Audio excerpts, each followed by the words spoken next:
Okay, so we're going to get going, and today we're exploring how to solve business problems to deliver value through your digital learning, which for anyone that comes from anywhere in the area of HR, change, culture, learning and development, OD, this is like utopia. So we're going to find out, can you actually do this? And if so, how do you really make this happen?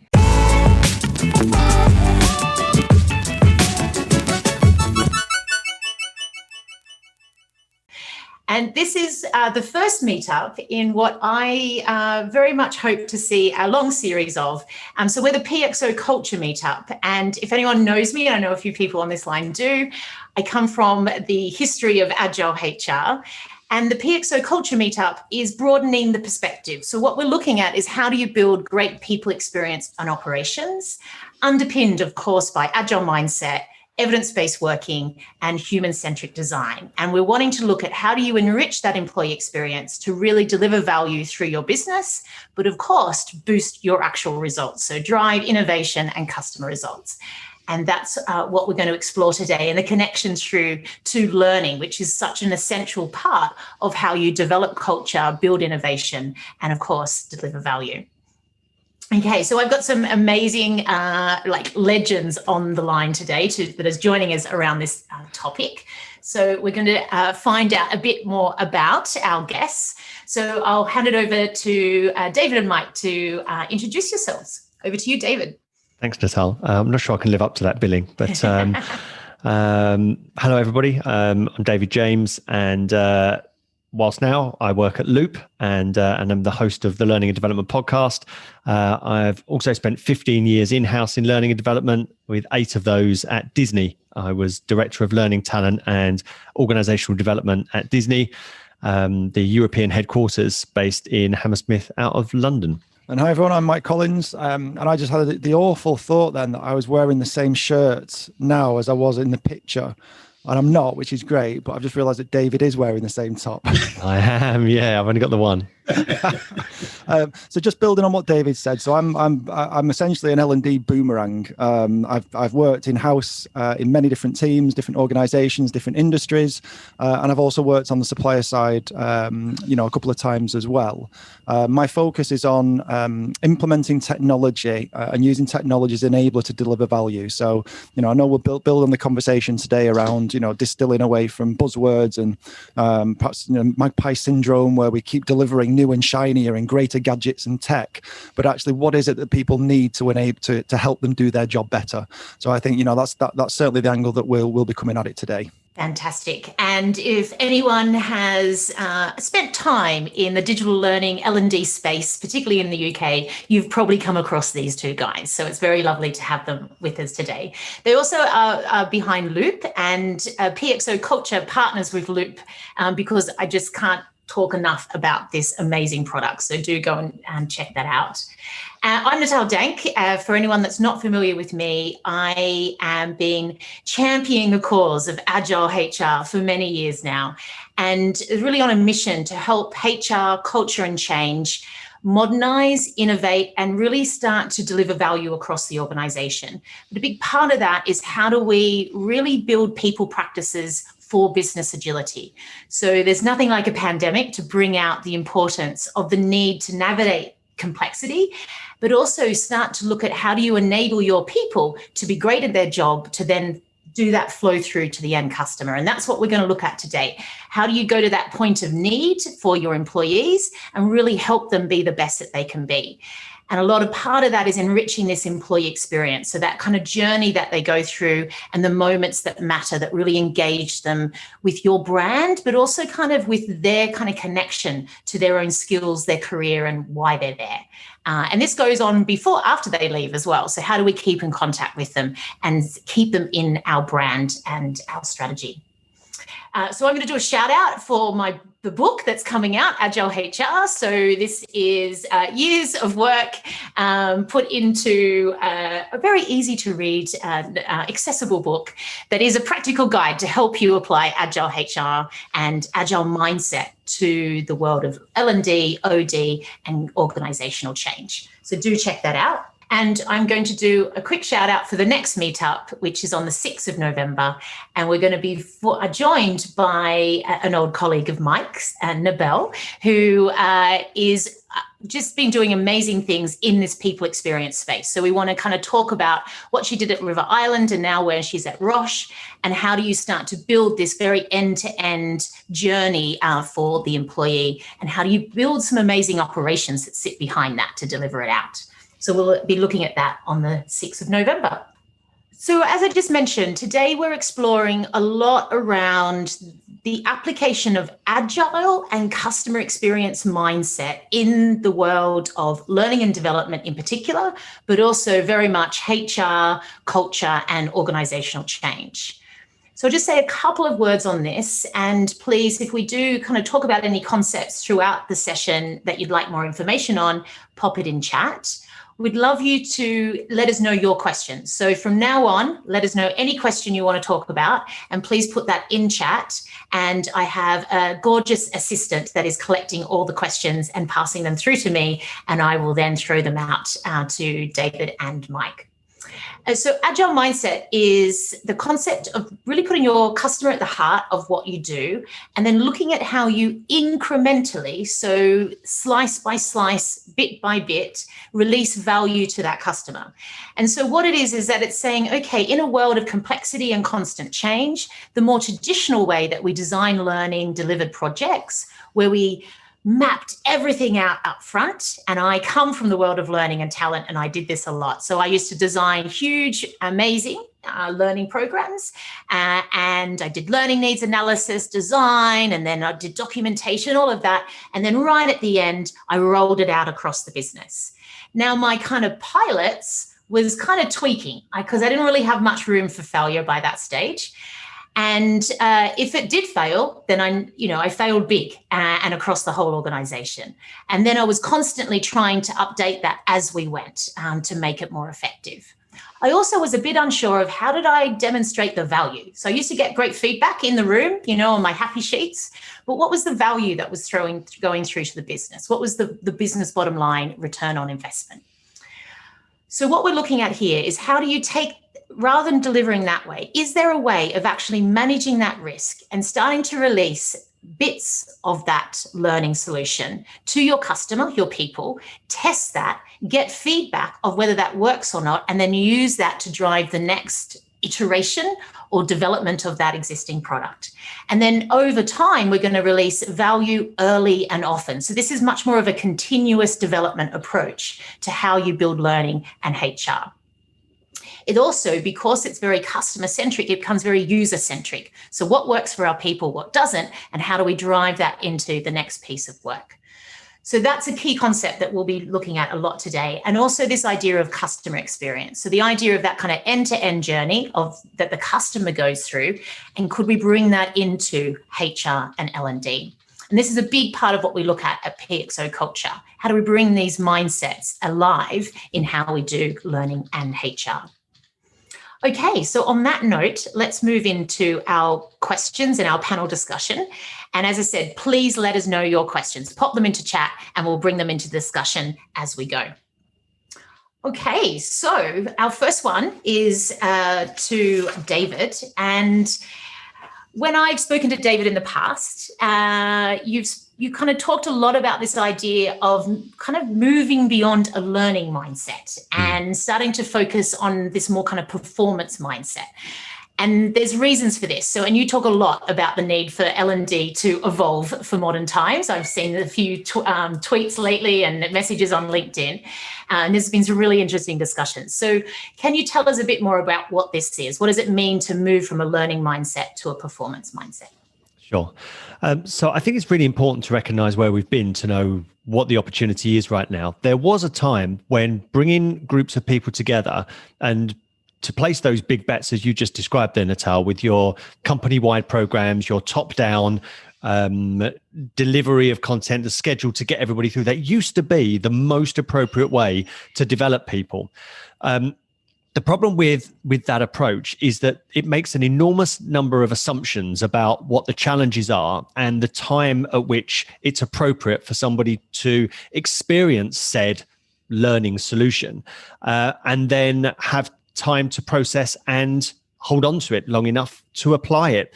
But even when it was the most appropriate way of and convenient way of delivering learning solutions, we'd always still caveat to the learners by saying, if you take away one thing from this, then it'll be worth your while. Damn, I've been here 3 days. You're saying I'm going to take away one thing, so.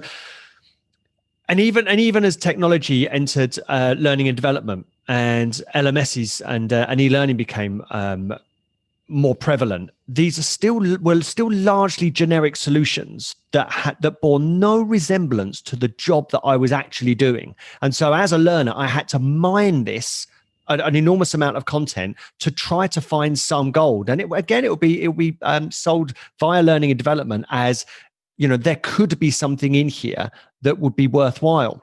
Now, I think that this is where we need to trust methodology over solutions or other types of technology solutions, because if we are going to approach this from an agile perspective, it's going to start with seeking to understand what it is that people are trying to do and what they're not able to do. So it actually starts with conversations around what people are in roles and in organizations to do, which is very different from the topic-centric approach, which we're much more used to, which is programmatic, which is what topics can we deliver or make available that may help you at some point in the context of your role. Now, as I say this stuff, it sounds bananas, but this isn't just an old way of doing things. To say this is where we've come from would be to ignore largely that this is how a lot of learning and development functions still run. They will isolate skill sets for the purposes of categorization and delivery, placing all of the convenience in the hands of learning and development and leaving the learner to do all of the hard work, which means translate that topic to their context and then translate it from their context to their workplace. So what we're saying now is, if you can apply more of an agile mindset, and it doesn't need to be agile capital A, but it does mean seeking to understand what it means from the perspective of the people you're seeking to influence, working with them as well as for them on understanding what it is that they are trying to achieve and what is missing, what could be done to make their assimilation or their development more efficient, and then running tests to see whether you can move the needle meaningfully in terms of their performance and their results. And use smart technology, not just to scale it, but to automate the effort, so that you are then scaffolding their work experience, so that you are providing guidance and support when it's required in order to influence performance and get results. Now, for anybody who's entrenched in the normal way of doing learning and development, this seems arduous and largely impossible. But when you break it down into the actual priorities within any given organization, there are learning and development priorities, which are induction, new manager development, career progression. There might be, everybody's going through periods of adaptation at the moment, but you go for a critical path. What is the most important thing? What's the thing screaming out in your organization for attention? And that's where you'll apply this kind of mindset. There could still be a schedule of programs running, and there could be e-learning running in the background. But whilst they are providing a solution for, say, a learning need, which is people need some kind of learning solution to lean on if they are so required, the most important thing we can do, and the most impactful thing we can do, is laser focus on the critical points of failure in any given organization, understand it from the end user's perspective, and work with them to move the needle in a meaningful way. Going back, I'd say that that this all starts with the methodology and approach of learning and development over any technology or any other type of solution. Exactly. And I think what's interesting is, because we're talking a lot about digital learning today, but all of this method and this thinking can apply to all types of learning, can't it? And even the more, the way that you might have done a bit more of the traditional, what we call face-to-face learning as well. Well, let's say that on top of that is any applications that are worth their salt today started on a whiteboard with Post-it notes. They didn't start by buying an LMS type system and filling it full of generic stuff and then thinking, that's the answer to everyone's problems. Exactly. Any good facilitator always says, just give me a flip chart and some post-it notes, and we're off. So I just wanted to ask a couple of things before we move on to the question with Mike. So when you said this sort of isolate skill sets for classifications, are you meaning the old kind of competency frameworks and things like that, David? And then you're talking about scaffolding, which was another word that you moved. Can you just kind of explain those concepts a bit more for me? Yeah, sure. So what I mean by isolated skill sets is the way that we categorize the topics that we'd use. So presentation skills, communication, first line manager training. We'll categorize those for the purposes of our libraries and our catalogs, and then for the delivery of said content. But that's not how it's experienced in the real world. So what I'm advocating here is that instead of seeking to understand topics in their entirety or in a comprehensive level, we seek to understand people and roles and their challenges. Then what we can do is we can make meaningful change and enhance performance in the context in which they are expected to perform. That way, we can then do some of the harder work that at the moment we rely on the learners to do themselves. No, that's great. So, I've got to go and present something tomorrow. This is the problem I'm facing. Okay, how do I do this? Is very different to, I think I might go and sign up to a presentation skills. Alrighty. Yes, that's right. Yeah. Yeah. Fantastic. Thank you so much, David. I'm going to move on to the next question for Mike. So, Mike, you even mentioned it on your intro, the good old magpie syndrome. And I'm an Aussie, so we've got some pretty vicious magpies in our country. And what's this idea of meeting the learner at the point of need? So this is quite a different kind of concept of thinking in L&D and HR. Yeah, I think so. So I'm a self-confessed magpie, have been for 15 years. If we were in a focus group now or a support group, I would be one getting up and say, hi, my name's Mike Collins and I'm a magpie. But I think we've all been there, and learning specifically, I think, has succumbed to this over the years. David mentioned, going from OHP projectors through to CD-ROMs to e-learning. We seem as an industry sort of consumed and obsessed with the latest and greatest in technology and buzzwords. And we will jump from one to another because we're seeking to improve the experience of our learners and our colleagues within our businesses. And sadly, what that means is that we never actually truly understand, or there's a risk of never really truly understanding what it is that tool can actually do, because we seem to sort of skim it at almost skin level. And then what tends to happen as well is that as new people come into an organization, they either bring a tool that they've used before, or if you go to learning technologies conferences or anything that sort of highlights the latest and greatest, you will see these trends and patterns emerging over time. So we went through a massive phase of spending huge amounts of money on poorly designed e-learning that focused on compliance or performance support or any number of soft skills. And we would pay huge amounts of money for these content libraries, or would work with a bespoke e-learning authoring company to, some of the figures when I was at Royal Bank of Scotland, the amount of money that we spent on custom built e-learning was absolutely shocking. You could buy a house for it.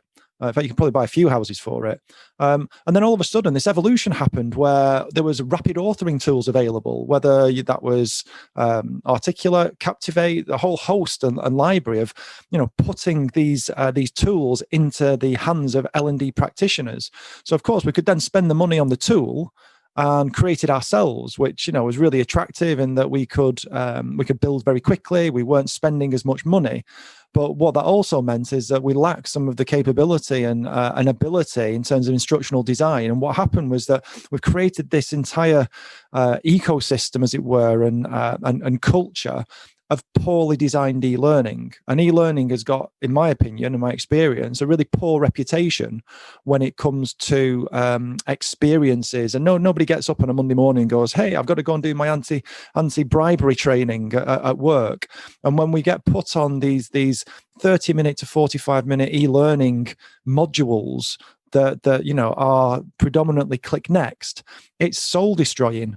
And then when you are when the mindset within an organization is if we build it, they will come, and you could have the latest bells and whistles in terms of gamification or leaderboards, or you like to hear the word artificial intelligence and you think that your system is great because it's got an algorithm that will pick up on what people have viewed and therefore serve them content that they've already viewed. What we're creating here is exactly what David's talking about, which is this cottage industry of creating content that doesn't actually solve a particular performance need.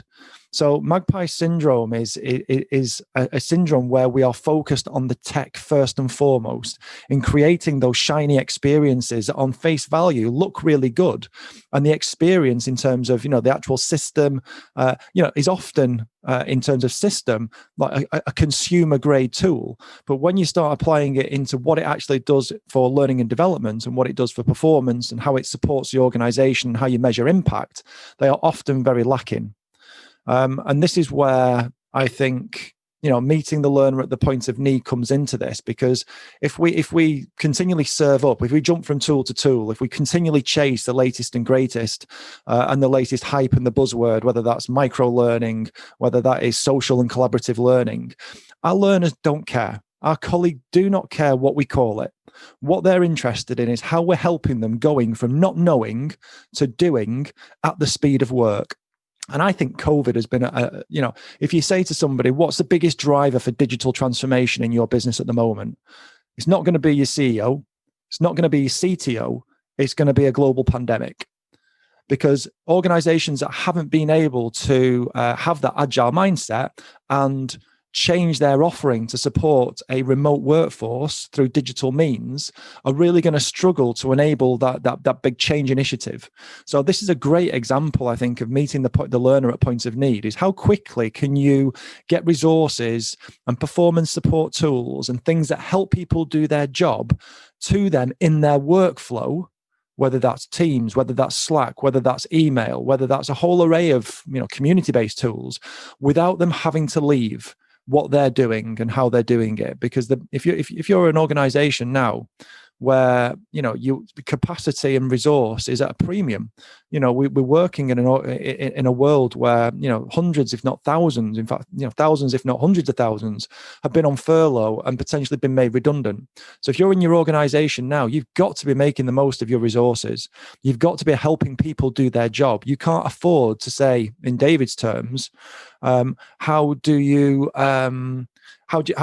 so I mean, questions then come in by Matt, and what do I mean by leaving? So what I mean by that is you're taking people out of their workflow, out of their job, out of their cadence of doing their role, into something where it may be half an hour, or half a day workshop or virtual classroom that you could support with a PDF support guide or a how-to guide or a screen recording or something that enables them to address something that they need right now and then be able to put it into practice straight away.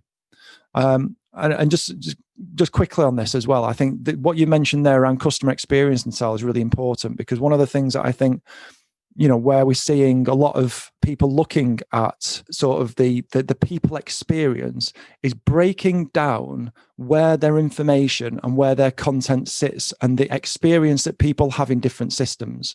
So the whole SaaS nature of systems now and architecture and this role of best of breed systems has completely transformed the way in which we interact with technology. But a lot of challenges that people are facing is that they've got content in maybe 3 or 4 different parts of the business, whether that's an intranet, whether it's a learning management system, whether it's an ATS, whether it's your HR system. So where we're seeing customers make best inroads, I think, with understanding that customer experience through tech is being really clear where people can get access to the information. And then I think, maybe in the next question, I'll start of how do you then get that to people at their points of need, rather than just doing sheep dipping as well, because that's something that we're great at. There's a performance need, there's something that happens. Let's get everyone to do it. So I've waffled a little bit, but I hope I've addressed the Magpie syndrome there. And that learning at need is being really specific. And I think David mentioned that razor sharp focus in getting resources and information to people when they need it, as opposed to just going in this really sort of convoluted and woolly way of just giving people everything and hoping some of it sticks. Yeah, no, I think it's, and so much of what you're speaking about for me is not just a learning issue. It's actually everything that sort of sits in the HR culture, organizational change space. Definitely. If I think about performance management traditionally, we've often asked people to leave the job to go and fill in this form about performance. And they all say, well, why should I? It doesn't seem to relate. I've been talking about this day in, day out with my manager and my team. So there's a lot of themes here about how do we connect to what people are doing each day and the problems they're trying to solve, which I think is really fascinating. You mentioned the highest paid person's opinion, the old HIPPO, and I found that these guys or girls would drive a bit of the kind of influence of, using the latest shiny toy, because often they did it, in their old organization or had a connection. What's your thoughts on managing the HIPPO when it comes to magpie syndrome? Providing that they're coming in with an evidence-based approach and they've done the research and they've analyzed the data and what there are multiple different data points, whether that's anecdotal feedback, whether that's digital data and analytics, whether that's feedback from their peers, manager 360, whatever those data points are, providing they're coming in and saying, right, we know what the problems are, there's evidence that supports it, and I've got a tool that I've used in another organization that has worked explicitly for this. Where it breaks down is where they just come in with a tool and think it will solve all the problems that it's done previously without understanding what the problem is in the first place. And these assumptions can cause so many difficulties, because essentially what they then start to do is try to put a square peg in a round hole. And that's where I think there's a conflict between technology being the savior, and in actual fact, it causes more problems than it was brought in to do. And whether that's a legacy system or the latest system, the implementation has got to be specific in what it's here to address. Because if you approach it with this if we build it, they will come mentality, that will fall flat on its face. It just doesn't work in practice. And I think we've probably all experienced that in some way, shape or form. Excellent. Thank you so much for that, Mike. I'm going to keep going and bring David back into the conversation. And so feeding off what you've both talked about is how do we go to the point of need for the learner, and how do we kind of go into the flow of learning and work? So this is using tech that is already getting used by the people in the organization, whatever that is. But in doing that, I've heard you say, David, that you could actually get the tech to start working for you. So I know in the past, learning and development teams, I've kind of run some myself. There was a lot of admin. There was a lot of work to get people to engage with the learning. And you're seeming to suggest we could kind of get rid of that, which again sounds like utopia. So tell us more, please. Yeah, so let me start with some obvious admin and some of the most painful admin. So in compliance training. So an opportunity that we do have with tech that's available and simply borrowing, stealing from digital marketing is if I recognize what the training is that people want to do. Now, we all know that compliance e-learning is painful, but it serves a purpose.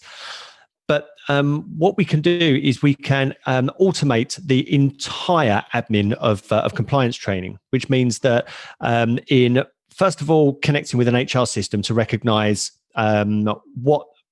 who in an organization needs to do what compliance training, to press go on a campaign. So again, from a digital marketing perspective, and notify people that they've got compliance training coming up and that it needs to be completed by a certain time, fully automated just by filling in some parameters in a system. If they then don't complete it, then they'll continue to get reminders. You can automate by simply letting the system know that after a certain amount of time or a certain amount of reminders, it will then be escalated to their line manager. You can automate renewals. So when people are expected to do this again, so if it's 12 months after completion, then just completely auto renew. So the whole communication, chasing, escalation, and renewal can be completely automated. Now, I know from teams I've worked with that is a pain. That's not just a pain felt by the learning and development team, but that's a pain that's sometimes felt by the HR team. But all you need to do is set your parameters, press go, and then technology can look after that for you in its entirety. But that's an easy one. Just to add in as well, that if it's connected to your HR system, if somebody changes roles and therefore there is more or different regulation that they need to comply with, then they can jump onto another flow and then be asked to complete and then be chased for that compliance training as well. So, but that's really easy. That should be done. LMSs should be doing that right now. They're not doing that right now because I don't believe that learning and development expect enough of technology at the moment. And there are too many people working for the technology. I always feel that the role LMS administrator is dystopian. What in 2020 you have somebody working for that system. It should be the other way around. We should be eliminating administration with the tech tools that we use. But another example, and again, if we apply it to, say, Agile, if you're working on really addressing the induction problem within many organizations, and there is an induction problem in organizations, which is felt keenly by the people experiencing it when they're dragged into a room and they're presented to for 2 to 3 hours, everything from the company mission through to how to log on to the intranet and everything in between, and then sent along on their merry way to complete said compliance training. I mean, that's a dreadful experience for all, but that's grounded in the we need you to know this, giving you a consistent experience rather than solving real problems. But imagine from an Agile perspective, you're working with recent new starters and asking them, what is it that you were trying to do when you first joined the organization? And what were you not able to do efficiently? You've got a whiteboard, you've got Post-it notes that say, this is what we were trying to do. And this is the friction that we were experiencing in terms of the questions, situations, and challenges that we were facing. And this requires L&D to stop for one moment blaming line managers for not giving people all the guidance and support they need, and actually becoming a learning and development function where they are accountable for a lot of this stuff. So imagine you've got a whiteboard that has all of the situations, questions, and challenges, all that certainly enough to build a minimum valuable product with frequency across the top. So when would this be most useful? So then what you've got are the real problems that people experience and when they experienced it. You can then create digital resources that might be a quick how-to, it might be a screen recording, it might be a montage headshots of people saying what they've done. It could be a cheat sheet. It could be whatever it is the most efficient medium to get people, as Mike said earlier, from not knowing to doing, like a really contextually relevant Google search, but put it into a campaign so that this is surfaced when it was anticipated people needed it when they joined the organization recently. So that's your starter for 10.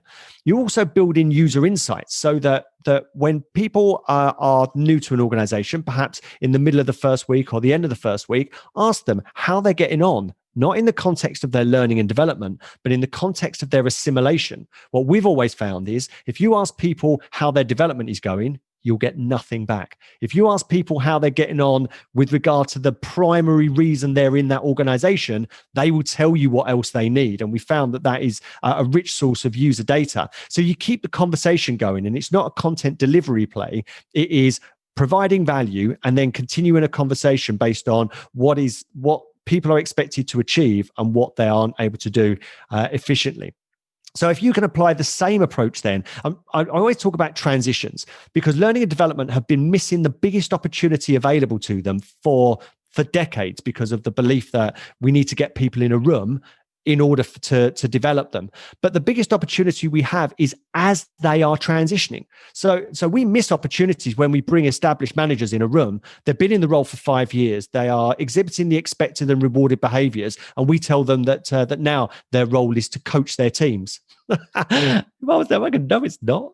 I've never changed my role because learning and development have said. I've changed my role because the expectation has changed. So we can't go redesigning. If we want to influence behavior, then we do that when people are open to doing so. So again, with new managers, you go through the same process, ask recent new managers what they were trying to achieve when they became a new manager and what was getting in the way. You've got your Post-it notes, which are your questions, your situations, your challenges. Create a minimum valuable product so you can put it into the hands of the people who need it next through the door and open up the dialogue. So you've got a constant conversation going on with your new managers about what they're trying to do and what they're not able to do efficiently. And during this period of COVID as well, as business is looking to adapt and will continue to adapt for a period of time. At the moment, a lot of organizations are making up for lost opportunity, but this thing isn't going away quickly. So how are people expected to adapt? What are they not able to do efficiently? And then let's keep that conversation open Because if you're providing people with what they need when they need it, then you're guaranteed engagement, like because you're selling something useful. But then it is, to what extent can we continue to influence performance and then results? And in that regard, you've got a highly valuable tech solution which is grounded in agile. All it's simply doing is scaling what you know works, and then you can look at the data and analytics to see not just to what extent people are engaging, but to what extent you're getting a meaningful move. You're meaningfully moving the dial on metrics that are important to that individual and the organization. Excellent. I love it. And slightly different, however, to the traditional way that we've run an L&D team, and maybe some of the traditional skills we thought people needed, or maybe even experiences that we go and hire on. So what I might do, we've had a great question from Paul and a couple of other great questions. I'm going to start bringing them in.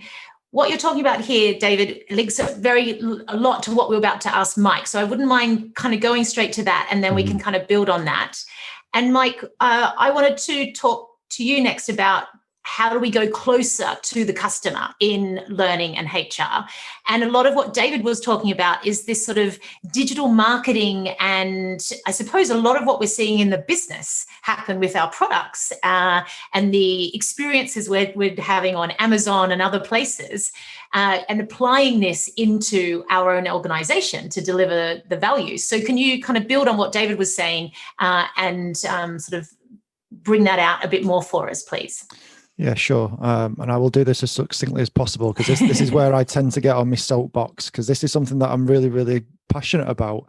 And I get into heated arguments at times with people who say, we can't refer to our colleagues as customers. And it just beggars belief that if we're trying to reposition L&D in many organizations as a credible and commercial partner within the business, that, you know, no longer just take orders on what needs to happen in terms of training, and we're a strategic enabler to support business and to support performance and business growth, and how we're helping businesses evolve in this difficult time. For us not to have that focus and mindset on thinking of our colleagues as customers, then we're doing ourselves a disservice. And I'm not talking about, just talking to them as customers and treating them poorly as customers. I'm talking about understanding what customers' needs are.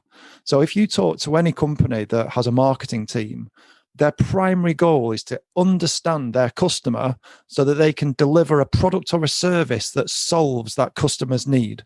Because that's why people buy products and services. It enhances their lives. It helps them do something quicker, smarter, faster. It helps them do something more conveniently. So if we look at that lens as an organization, and our L&D teams are creating content and resources and products and services that help people do their job quicker, faster, smarter, and make things more convenient, surely what we need to be doing is looking at that through a marketing lens to say, well, what are our conversion rates? What are our terms of success? How do we know that something has been successful compared to something else? So, I'm absolutely, convinced that the L&D teams that are starting to look at their skill sets and bringing in different capabilities and skill sets from different areas of the business, whether that is agile, which primarily has been used in software development in the past, but that mindset of iterative design is absolutely something you can apply to people experience. And I'm not stealing your or Nabel's thunder, but definitely look to hear what Nabel says next time on the PXO culture Meetup, because she'll talk about the work at River Island, which was, rather than have an L&D team, we had a people experience team, and L&D was part of that, as well as reward, as well as recruitment, as well as people operations. And rather than everyone pointing fingers and saying, well, that's your area, that's your area, that's your area, and having these silos within the areas, that stops you from getting closer to your customer. Having that invisible silo line of saying, well, that's your bit, you deal with that. So if that goes wrong, that's your fault, and we'll just manage this bit. So thinking holistically about your customer experience, your employee life cycle, the different touch points, the different technologies they touch, the different products and services that they go through, and being razor sharp on focusing on each one, either as a separate entity and understanding what the challenges are, what the things are that are going wrong, what are the things that are successful, and then sharing that information along the different touch points can only enhance us getting closer to the customer to understand what the customer is experiencing, what they like, what they don't like, where are their trials, where's the friction. David's already mentioned pain points. That's something that we must get better at focusing on and solving. So I think, essentially, we've got to be beg, stealing and borrowing from all these different capabilities and elements that make businesses successful, and stop looking at L&D as this sole team that is delivering content or delivering courses or doing training, because we are so much more than that. And I think if we start to embrace and adapt and evolve our skill set and thinking, that is how we get closer to the customer. That's how we understand our customer. That's how we deliver what matters most. And that's what's going to make the impact, and impact that dial that David was talking, and start to measure the impact. And technology can help us do that, of course, as well. Yeah, I think it's fascinating when you say, people don't like to talk about employees as customers. But that's because there's a profit element or something like, or product element. But actually, if we're doing our business really well, the customers are humans, and we are tapping into the human experience of life. And so for me, if you're doing customer service really well, there's all the same elements of how you want to enrich the employee experience. And then that extra element of to really sell a product is about knowing what a customer needs and understanding, as you said, how it's going to solve problems for them. And that just totally revolutionizes an organization if we're doing that internally as well as externally. And I've been on some recent talks in the last couple of weeks around with non-for-profit organizations, and the same mentality is there. They also want to deliver great experiences to their people, and it's about purpose, not necessarily profit. So that it all relates. So what was also interesting, you started to touch on the question that Amy rose, which was about kind of restructuring L&D and HR teams. So we're going to come back to that. I'm going to move into sort of questions that have come up, and then we'll see if we can return to some of the ones that we were going to discuss as well. First of all, we had a question from Paul in particular that kind of fed off what David was just saying, and also what Mike, you were just saying then. So let's go to that, and I'll just jump ahead.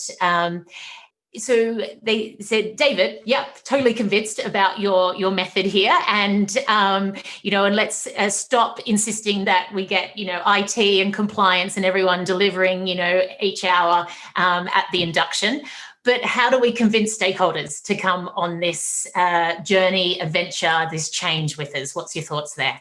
So there's a couple of ways that we can do it. Number one, you can run a small experiment that if you did a part of your induction, a part of your new manager development, or a part of any initiative in this way, you would see that you get a great response, and it'll blow everything else out the water. I mean, why wouldn't it? You're solving real problems for real people at the time that they want it done, with a focus on the performance. So I would strongly recommend doing an under the radar small experiment to show that this has the potential to work. The other way is by talking about outcomes. And this is where you, especially when you're talking with stakeholders who are adept at the dance. I'd say there's an L&D dance where everybody knows their role, and stakeholders know to ask for training. Employees know that when development's discussed, that they'll be attending training. They know that it won't be particularly taxing, and they won't be held to account afterwards. And I always say that learning and development is like a dance everyone knows, but rather than being a tango or a waltz, it's a conga that is pretty unsophisticated. L&D might lead it and kick the odd leg, and stakeholders will kick the odd leg, and employees will kick the odd leg, and everybody will feel pretty good afterwards, but it will make no difference in the long run. So every now and again, your stakeholders will just want a conga. And you know what? And sometimes you'll just need to do a conga. But if you're asking the right questions, which are around what difference are you looking to see? What results are you not getting? What performance is not up to par? And if you can then drill down with just performance consulting questions, really, around whether they really do want change or they just want training, then you can work with them on the change. Mike mentioned it earlier with data. If you're having a serious conversation with a stakeholder and they want change, you could say, well, what are the numbers now? And it's simply KPIs around how that that department measures their own success, or how a cohort of people within that function are held accountable for their results. So take a look at what they are now and what the trend was. And then what you can do is you can have a meaningful conversation with those people accountable for the results about what they're trying to do and what they're not able to do efficiently. You're having a business conversation with business people. So if they are serious about change, then you are on their level. But if they just want something, well, you just do the topic-centric approach, because it doesn't really matter, really, because if the training's done, the training's done, and then maybe they'll be interested in the same conversation the following year. But I'd say that you go where the energy is. You solve real problems where there is energy to solve real problems, but run experiments so that you can show people that there's a different way of doing this, which isn't just the delivery of programs and the provision of content, and that you can make a meaningful difference in the language that your people understand. No, definitely. The good old day out team building was part of that conga line, wasn't it? I know there was quite a few I was asked to organise, and yep. So I love it. And I think what's really interesting about the concept of experiment, I find that people take that a different way. So are you willing to experiment and see if this works? And people are kind of, I don't know, there's this idea of, yeah, all right, I'll give you a chance. I find quite a lot. And then when you are linking it to clear outcomes and measurements, so evidence-based, people sort of take this more scientific approach, which this lab coats on, okay, yeah, now I can see. And there's sort of, there's an idea of being more objective. Also with an experiment, it's not about having all the answers yet, is it? So it's this sort of, license to try new things. So I think it's a great approach, and one that I find really effective. You also manage risk a lot better, don't you, in small targeted experiments. So what I'd love to do is move on to a question that we had from Tim, and this sort of links into what you've been talking about, and throw this over to Mike. So what's the most effective ways of harvesting rich user experience feedback? So how do we tap into this user experience? And I like the word harvest. How do we harvest this, bring this out? What's your thoughts? Yeah, harvesting is a great word. So I think if you look at consumer grade tech now and look at the big companies, whether that's Google, whether it's Facebook, and of course everyone uses the example of Amazon, in that how are they crafting that user experience around customer reviews and customer feedback and ratings? I for one, and I don't know whether you share the same approach, but I won't buy something now unless I can read comments that give me validation and confidence that the product that I'm buying is of suitable quality and cost effective, value in terms of the money that I'm spending. And I find myself doing this on every single digital website that I come now. Where's the user feedback? And if there isn't user feedback or user ratings, I'm starting to almost feel like I can't trust this company because they're not giving me access to their customers. So I think that the whole digital ways in which we can engage and ask for feedback has changed dramatically internally as well. Gone are the days where we used to do 12 monthly employee surveys, and then we used to take 6 months to harvest that data and create wonderful PowerPoint presentations for the CEO that used to then filter through various different, hierarchical sort of positions until it got down to the end user who gave that feedback, and they were like, well, actually that's not a problem anymore, that's gone, that happened 12 months ago. So it's this rich user experience is also around real-time data and being able to react to things in the moment. So I think the shift that we've seen certainly is that more and more organizations are now using pulse surveys to gather real-time feedback or more regular feedback around monthly feedback, bi-weekly feedback, 6 monthly feedback. And rather than having to give that to somebody as a job to then go and sort through and organize and make pretty, you can create real-time dashboards through that feedback with a variety of tools. Looop itself has a user insights tool that enable us to get feedback in the moment of somebody going through a resource or going through a campaign, and getting that real-time feedback, which then helps us to build iteratively because we know what's working and what's not. In turn, that helps us as an L&D team prioritize where the resources or where the content or where the campaigns are and aren't working. So there's a number of different ways, I think, and I'm not excluding real-time feedback in the moment. So, but I'm not talking about Kirkpatrick evaluation. I'm not talking about happy sheets. I'm not talking about L&D inward looking at, well, we want to know how we've done. We want to know about how our content is landing. In all honesty, we've been around the bush so many times over the years with this. Our stakeholders don't necessarily care the amazing content that we're creating. They don't necessarily care how we're being rated. What they do care about is how we're impacting our customer and addressing their performance needs and helping them work better, and how that's impacting on business. And we can only do that by using and gathering feedback in lots of different ways. So I think rich user experience feedback, for me personally, is when you deliver that in the moment, when somebody's actually doing the job, where they've experienced it and can give them honest experience. And then that feedback loop of actually getting the feedback and doing something with it really quickly. One of the areas that we see expanding rapidly in L&D is around NPS scores. Now, some people disagree, some people love it. But if you start asking people, would you recommend this to your colleague? And all of a sudden people keep saying, well, no, I'm not going to recommend it. There's either an issue with its relevance, its accuracy, or the content itself is wrong.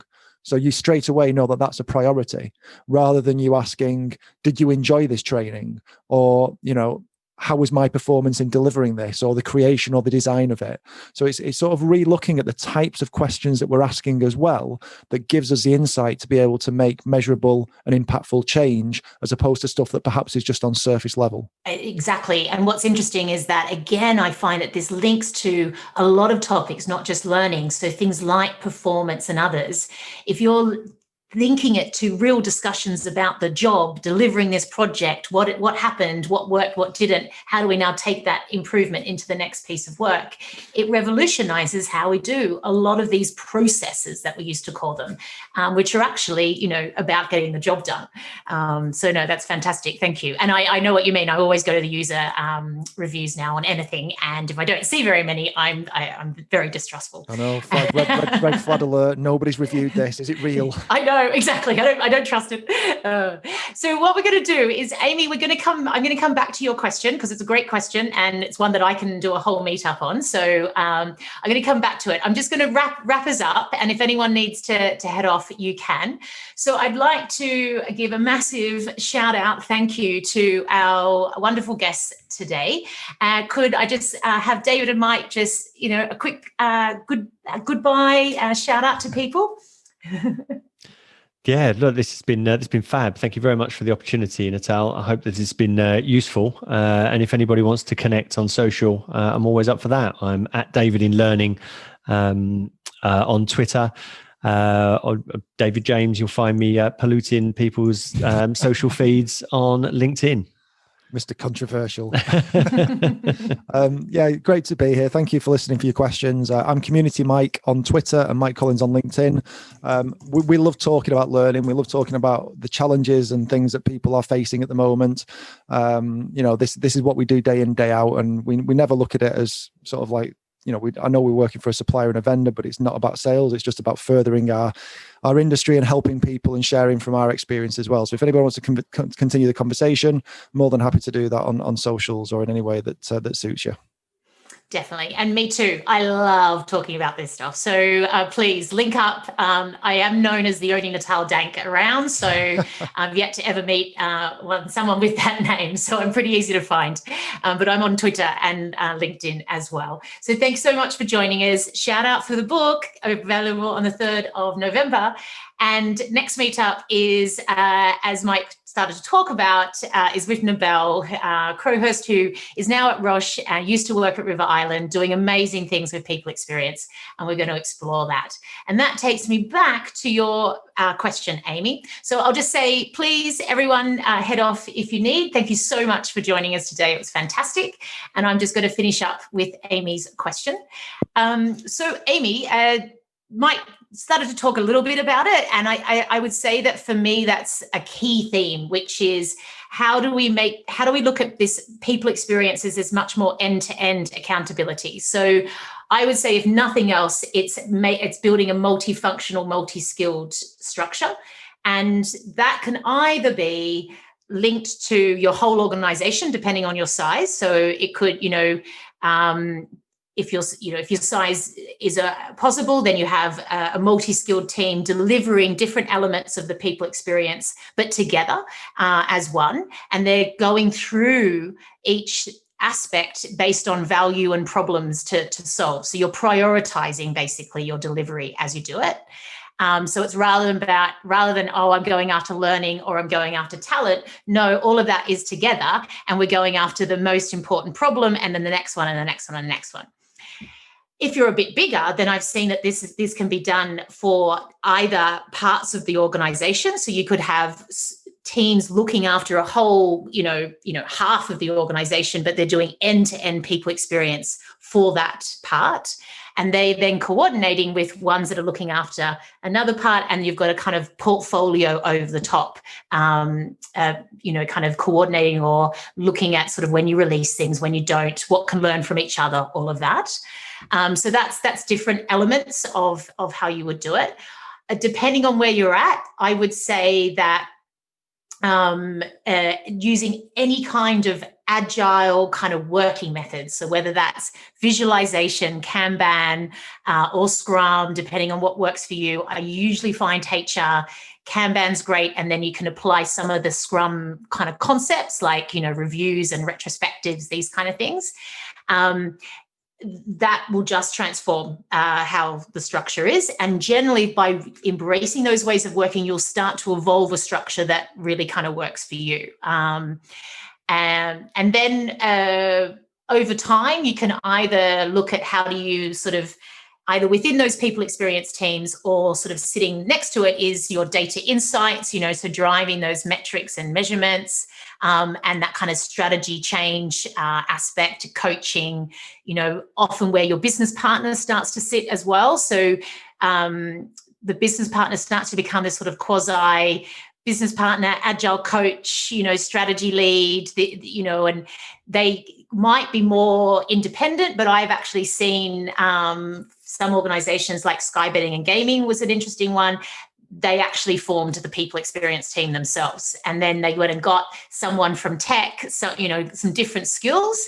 And so these business partners weren't just looking after one line of business, they were looking after a whole area, prioritizing what was the most important thing.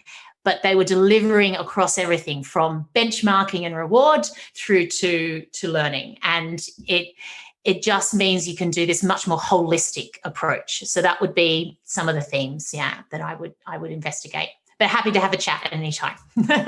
Lovely, thank you. Cool. Well, thanks for staying online, and lovely to have you. And I look forward to seeing you at the next PXO Culture Meetup.